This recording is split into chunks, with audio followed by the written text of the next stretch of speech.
Hi, everyone. I'm so excited to welcome you to another episode of the Business of Inner Peace. Today, I am honored to have my first time ever second time guest. Her name is Kasia Dodd, and she is a European licensed psychologist, therapist, and an author known for developing the inner parent theory. It's a powerful missing piece in the framework surrounding the inner child, which she delves into in her book, You Are the Dream of the Universe. She pioneered emotional freedom techniques, which I love, over in Poland, and she created the inherence process, which is a method for restoring connection with the deep self. She was born and raised in Poland, and she spent 22 years in the United States before relocating to the Indian Ocean coast of Africa. Her newest book, The Chameleon's Game, explores the psychological traps of covert narcissism, and it shows the way back to self-trust and personal clarity. So grab your favorite beverage and come join us for a great conversation. Welcome to the Business of Inner Peace. I'm your host, Erin Jean, and I'm so glad you're here. Let's pretend we're sitting in my living room enjoying a cup of coffee or tea and getting to know each other just a little better. That's what I love. I love getting to hear your story. I love feeling connected by the spirit of understanding that our stories bring. Today, I'm sharing some of my story, but I hope someday soon you'll be telling me yours. Listen, I know that you're feeling overwhelmed with life, and nothing is exactly how you'd like it to be. Your marriage is not what you hoped for, motherhood is harder than you imagined, and you've lost yourself somewhere in the mix of responsibilities. Well, if you're ready to bring some more peace and joy into your life, reconnect with God who made you, and start living a life you love, then grab your cup of coffee or tea, and let's dive into today's show.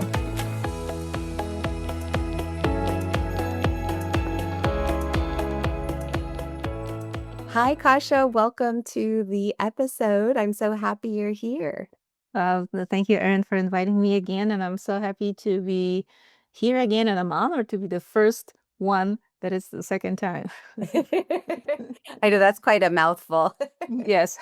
But you know what I mean. It's fun Yes. to have someone come back, and just fun to hear that you had more things happening in your world that you wanted to share. So as you know, I love hearing stories, and I think it would be powerful for our guests to hear what prompted you to write this second book. Yeah. So the whole book is based and around my 12 years of relationship with my right now ex partner. And it turned out he was a covert narcissist, which I didn't know at the beginning. And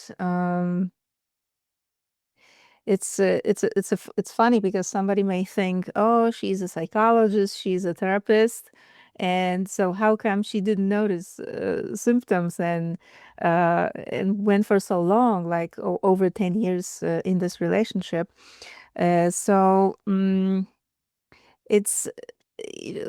there are a few things here. First of all, we are all here on this earth to have a one of a kind journey, and this journey, every journey on this earth is through different challenges and learning and developing and discovering and become more aware and playing with the reality. So nobody comes to this earth enlightened and knowing everything. So we learn as we go, and sometimes when we need to discover something deeper, but we don't know what and how, then something happens in the reality, and it's difficult, it's challenging, it forces us to reflect or to go deep or to find out what it is and why. And that's how we learn. So no matter who you are, meaning what kind of degrees you have, you're a psychologist or PhD or whatever. I have another MA degree in theology, and it didn't save me from not knowing certain things about myself. So um, so yes, at the beginning of the relationship, it was perfect. For 1 year was like paradise almost. So I loved every day of it. And then we moved to a remote location, and suddenly everything flipped like 180 degrees. So then, you stay in this state of confusion. Okay, what's going on? Because it doesn't match. Whatever you experienced for the last year, for the first year, for example, for me, suddenly it's not there anymore, and it's some kind of different script happening. So we try to figure it out, what is going on. Maybe something happened, maybe, and you have all those justifications and explanations. Oh, he's tired, or maybe he's just uh, having a bad day, or maybe he needs some help, or maybe I could do something to make it better. So then you're waiting for those good times to come back, and they never do. So after a year or two, after we moved to this remote location, I started noticing, and then I was using my knowledge that I had from the psychology school.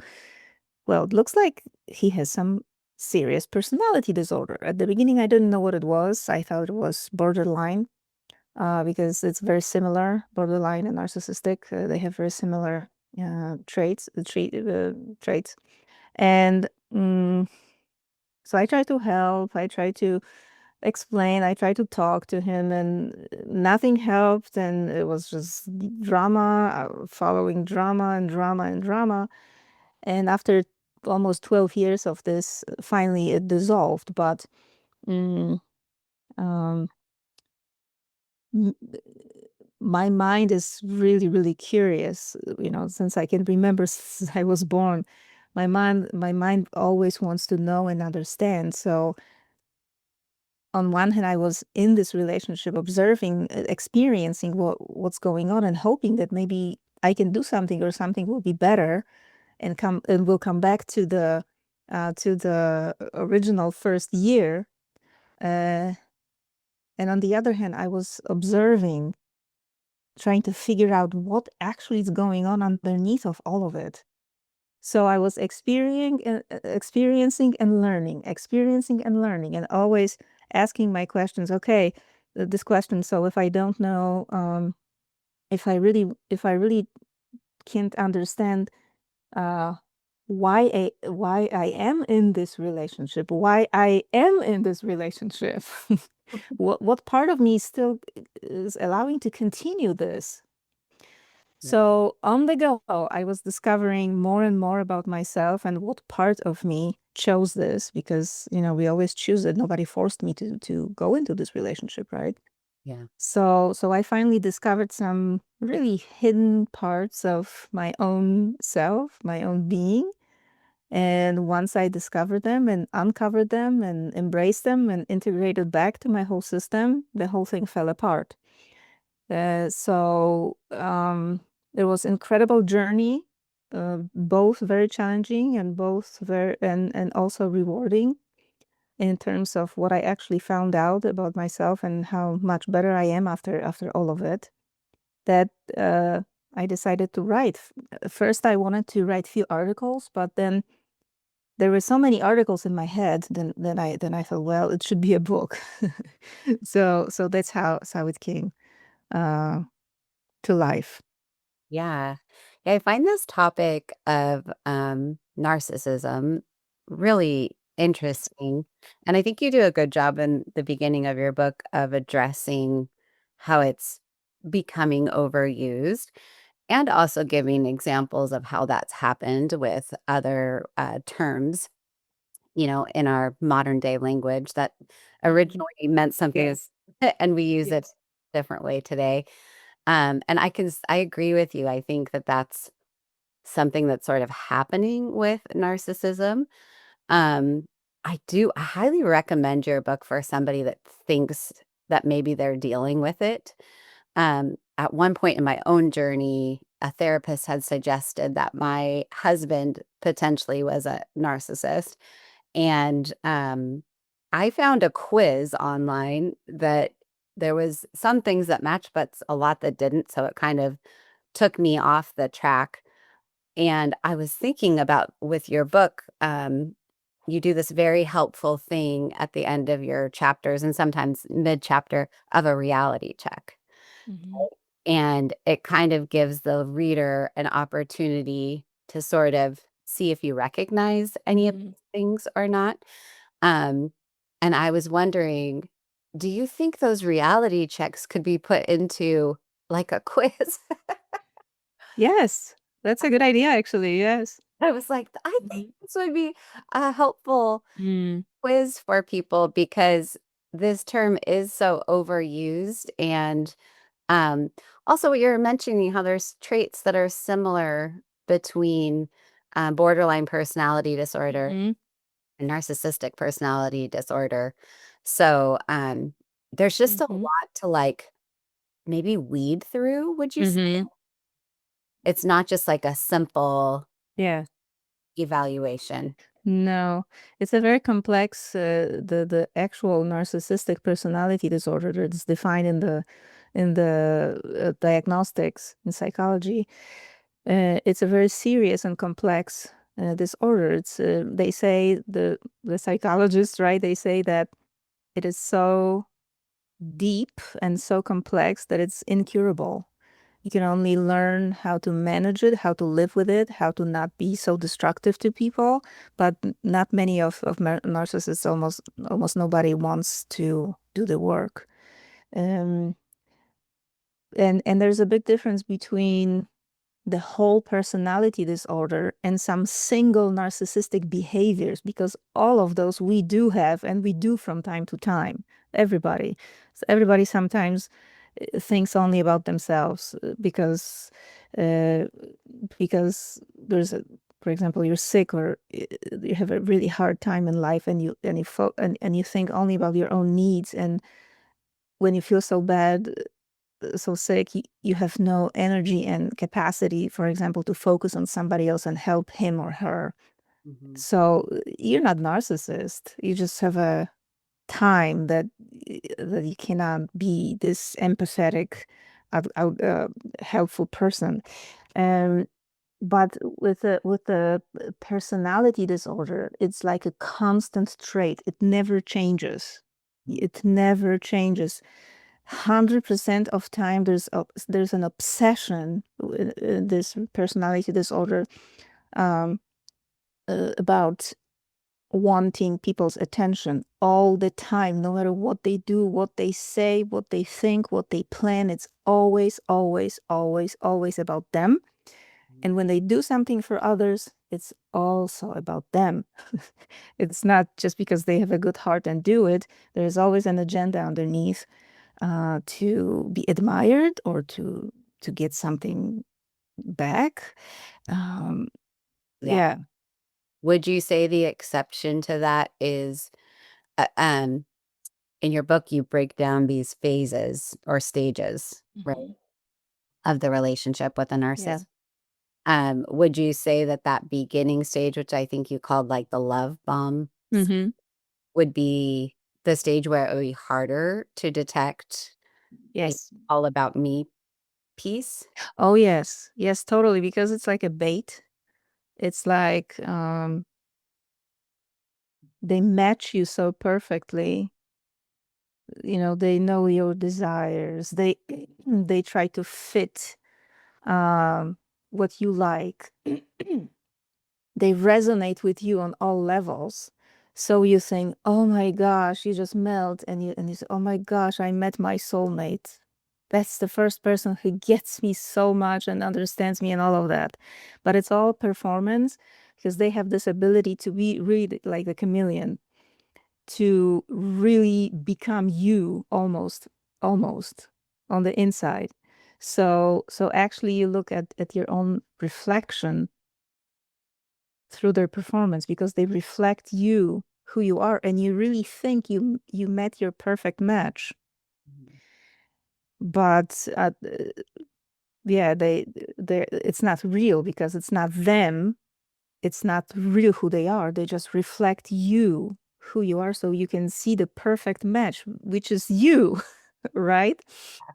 And then when you finally are in, when you uh when you're in, basically, then the script flips, and then suddenly you become the enemy number one, and they just don't care anymore.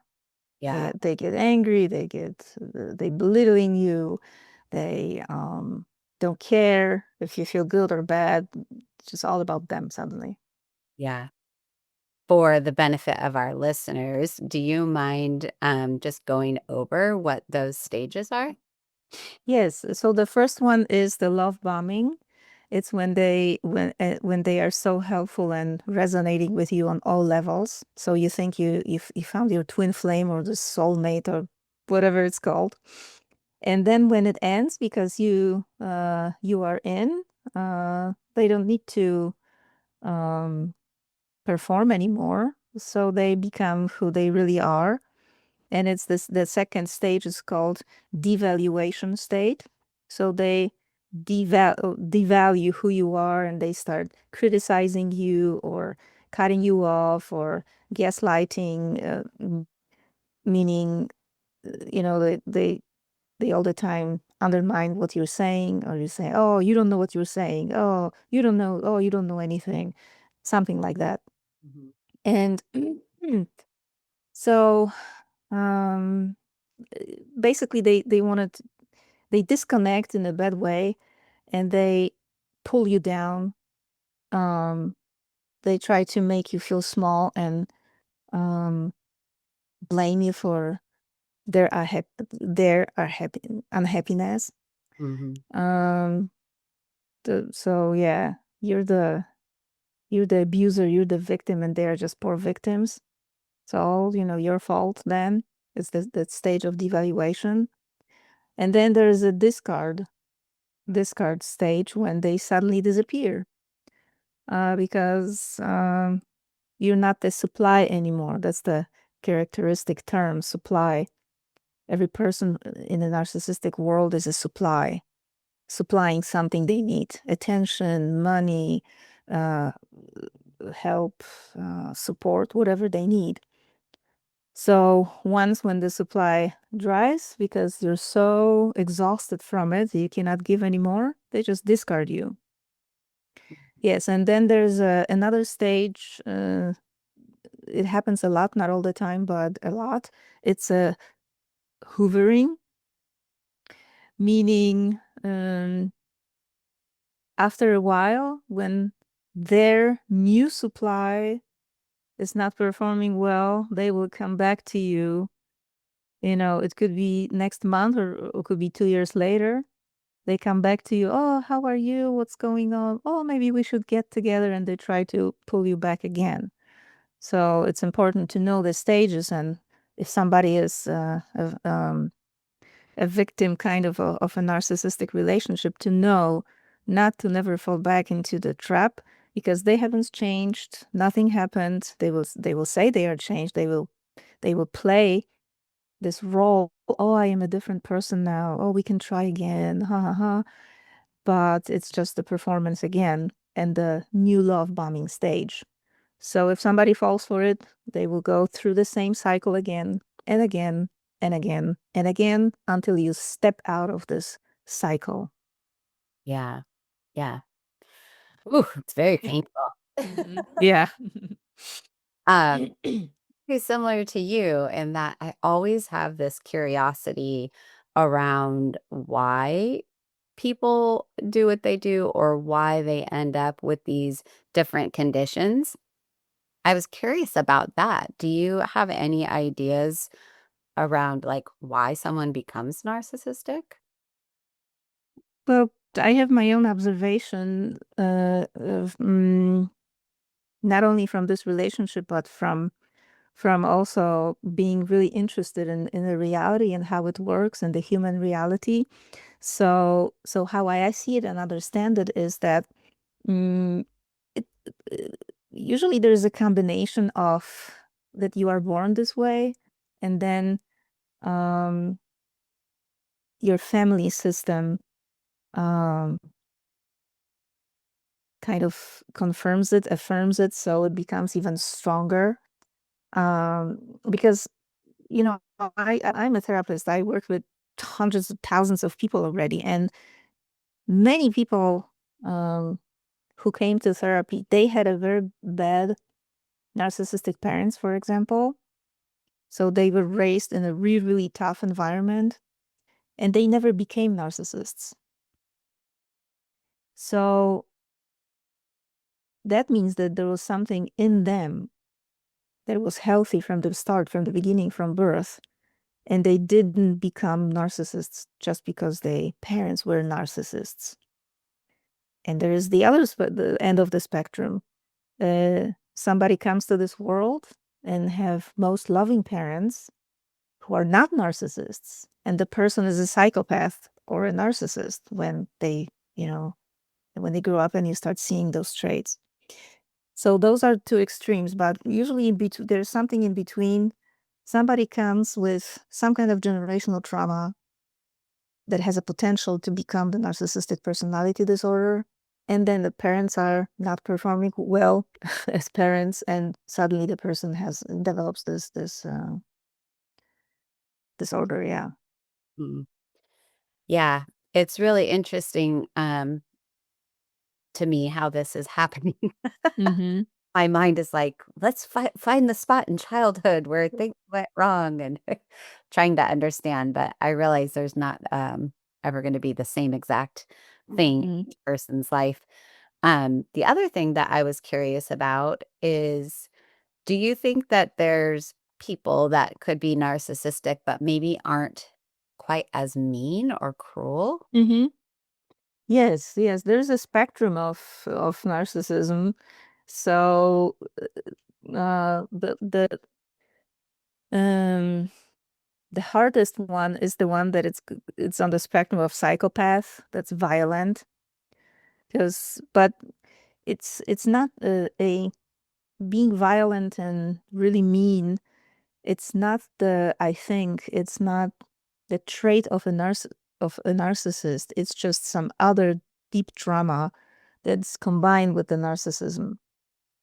So then probably if the person didn't have narcissistic personality disorder but had some deep, deep, deep trauma and was violent, that's the person is violent without the personality disorder. But yes, there are narcissists, there are victims like the one that I was with, constant victim, crying, so emotional, meaning emotional only when it comes to themselves, Mhm. um crying all the time, oh please help me, find me, but when you try they hit you, metaphorically hit you, right, reject you, because the core personality is to, I have to be a victim. So they don't want help, because help would have to take them out from the victim role, and they don't want it. So they want all the attention all the time, and oh poor me, or the whole world is against me, oh, and I'm sitting here and everybody hates me. So this is the covert narcissism. Um so they usually are not violent. They're just kind of mild, but devastating on the emotional level in the relationship. Yeah. The other spectrum is the psychopath, that it's mean, that it's can be violent, and also will do harm to you, not necessarily physically, but sometimes I heard stories like from women who already split with a mean narcissist, and year years after the split, the narcissist is still trying to do something, like not like mm, let's say if they have some things to still dissolve, Mhm. uh whatever it is, marriage or child custody or some banking things or whatever, they will do everything to drag this on and on and on and make chaos. And so So they still try to be in control. Yeah. Yeah. And they do it strictly. It's mean thing. They could easily, sign a paper and do something. No, they will drag. They will make it difficult, so you still can suffer. Yeah. Well, in your particular story, it really struck me when you were in the situation in the winter Mm-hmm. on your Yeah. own. That to me felt quite cruel. Yeah. And you can sort of see that one thread that I can see is that inability to maybe think about others and Mm-hmm. how your actions are affecting them, right? That seems Mm-hmm. something that, Yes. Yeah. It's all about them always. Always. yeah. Mm-hmm. Um, but I know other people in my life that I've been curious about that they definitely have some sort of a mental health issue. I've never been able to put my finger 100% Mm-hmm. on what it is, but they have a hard time maintaining relationships, and life does seem to be about them, but they never seem to do anything to the Mm-hmm. level of like cruelty and Mm-hmm. so it kind of got Yeah. curious. Yes, yeah. Because usually people just have some emotional difficulty, some trauma stuck in their system, in their body, and they act on the trauma.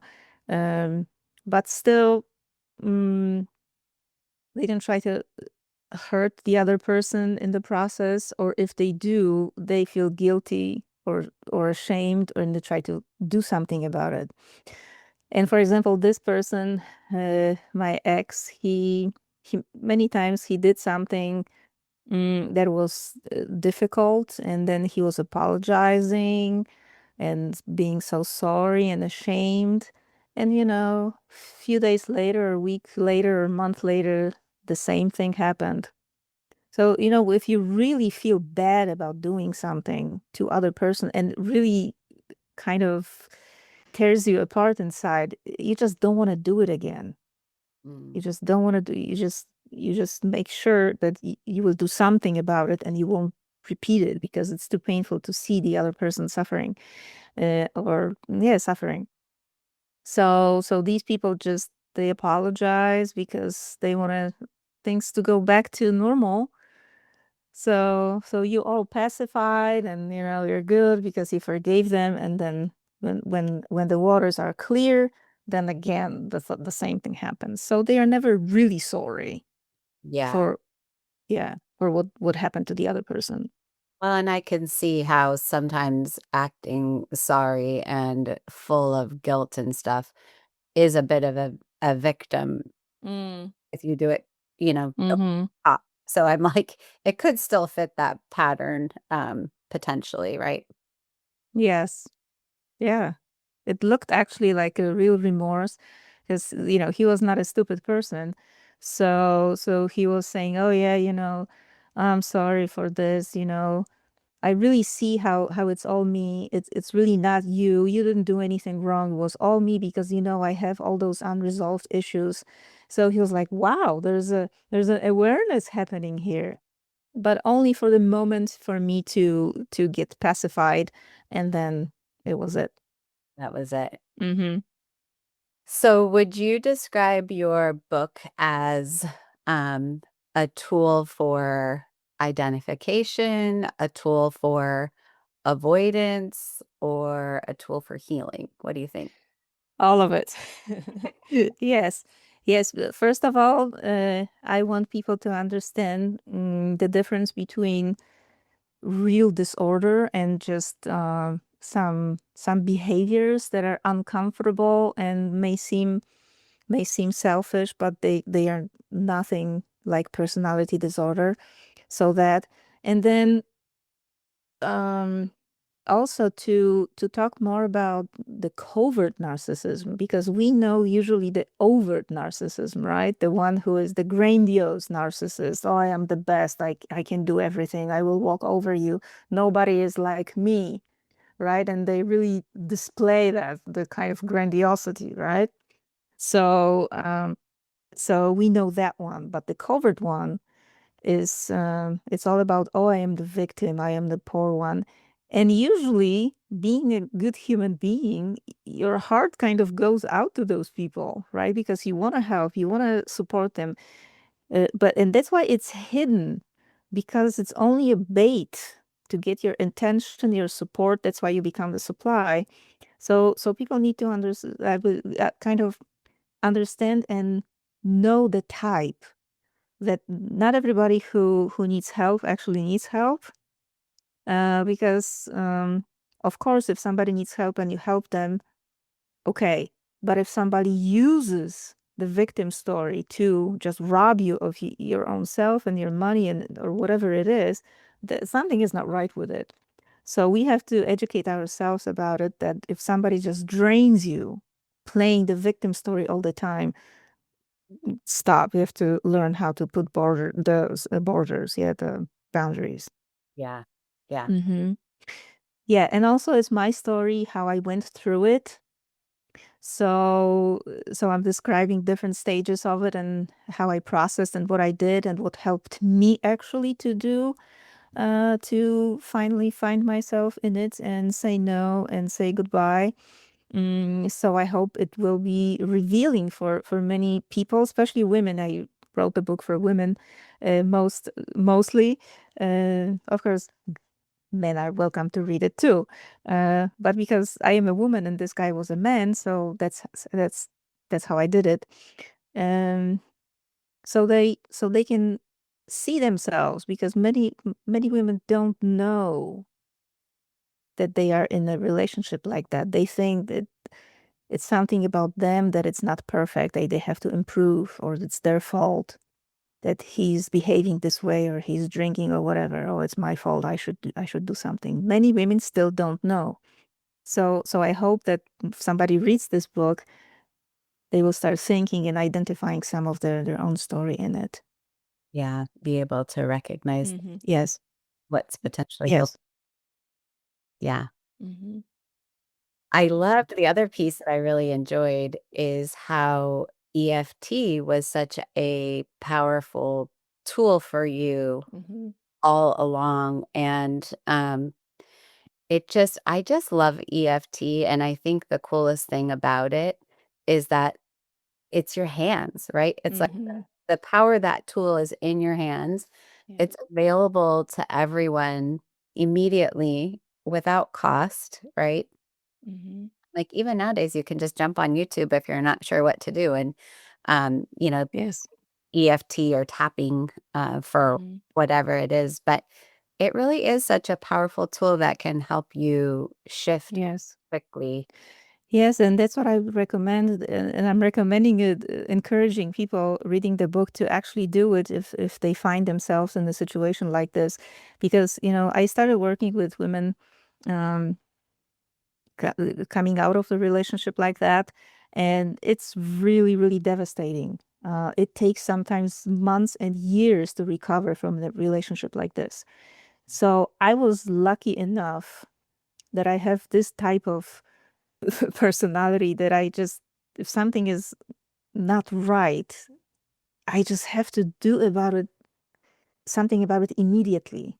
I just can't wait. No, something, it doesn't feel right. What it is, I want to do something about it. I want to find out. So I could say on the go, I was doing the therapy. So I was observing, experiencing, observing, and then trying to figure it out and tap Mhm. every day or every week or every time when something was not feeling good. I was tapping immediately. So so that's why when I ended finally this relationship, when it ended, I was, you could say, okay. I was not devastated. I was not robbed of everything, because I was doing it while I was walking in this relationship. So so if some women find themselves in a relationship like this, but they cannot do anything about it yet, for example, or it's too early, or there's some other commitments or children or whatever it is, they cannot leave, they can always, like you say, go on YouTube, find some exercise, learn about EFT, start releasing those emotions, and um, creating more peace and distance to what's happening in the relationship. And then it helps a lot. Yeah. It Mm-hmm. helps a lot. I mean, even I use it with my kids, and Mm-hmm. even when you're unable to put words to what's going on, I've Mm-hmm. just the tapping in itself and sort of my little one following my pattern, she will feel quite better, like, Yeah. very fast. Like, within just a couple of minutes, she's able Yes. to shift her emotions, and so Yeah. I really just loved that, you brought that to light again as a tool that Mm-hmm. thing. I'd say you are quite unique. I don't think I've met anyone that's gone Thank you. Thank you. uh, that's gone through a difficult relationship like this, and it seems to be, like, okay and really Mm-hmm. positive and able to Yeah. speak about it in such a matter-of-fact way, so, Mm-hmm. um Yeah, it's because, it's really this that's like the story of every one of us, that what I said at the beginning, that if something challenging is happening on your path and it's difficult or traumatic or really, really, really bad, mm, it's always something behind this that you need to learn. Of course, we may think that it's um, not fair that the universe is sending you challenges like this, or that it's some kind of curse or bad luck or whatever, and we can stay in the victim mode. Yes, we can, but we have this ability inside to actually um, transform it, process it, learn from it, see what it is and what it wanted to tell us. And usually, when we go into this mode, we find the best pieces of ourselves that were missing or not integrated inside, or we didn't know those parts of us. And then when we finally find it, it's like the biggest joy in the world, and suddenly it is so happy moment, and you feel so more whole, that the whole story becomes irrelevant, whatever happened. Mm. And suddenly, even you can, I mean, that's what happened to me. I started to be grateful for this whole challenge, because without it, I probably wouldn't find some deep hidden parts of me that I didn't know I had. Mm. So then there's a big shift in perspective. Yeah, absolutely. Hmm. I do think, that is just that simple truth that Hmm. our greatest lessons tend to come from our greatest fear. Yes.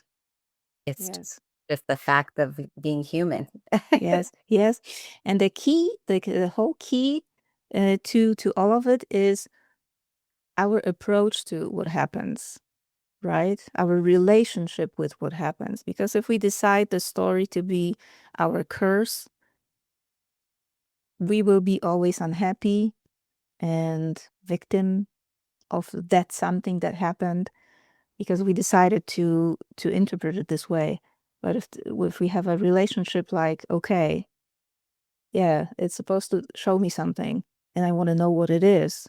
Yeah, it sucks, it feels horrible, but I want to know what it is, what it shows me. Then that's when you Yeah, win yourself, your pieces of yourself. Yeah. yeah, absolutely. Your perspective is everything, which Mm-hmm. really, I think, is the story that you tell others about it Mm-hmm. is Yeah. is where how powerful it will be or won't be Yes. in your And life.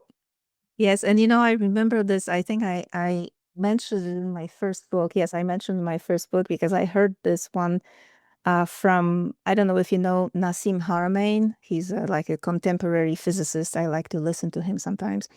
And once he said something, because they are um, they are growing crystals in their labs. So he said some interesting thing, that the crystal, when it's perfect, it won't grow. It grows when you put a little dirt in it, something, something imperfect in it, some kind of dirt. And then it stimulates the crystal to grow. Hmm. So then, when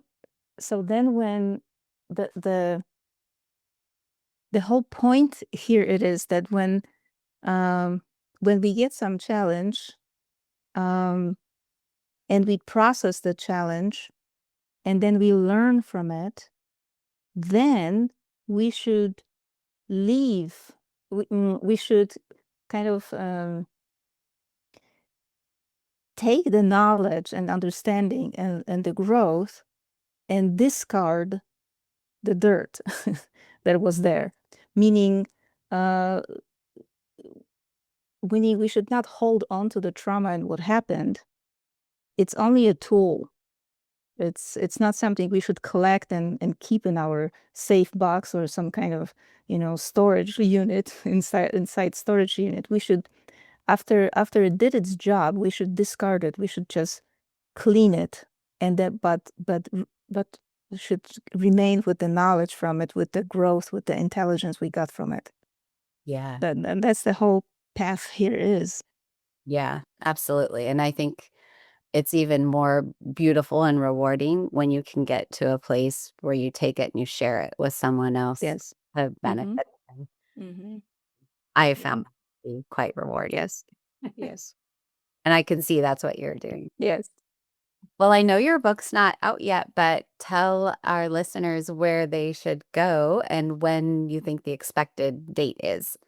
Well, the expected day is probably this week, but only in Kindle version. If everything goes well, it should be this week. But definitely it will be out in November. Yes, we just have the beginning of November now, so it will be very soon. And it will be on Amazon.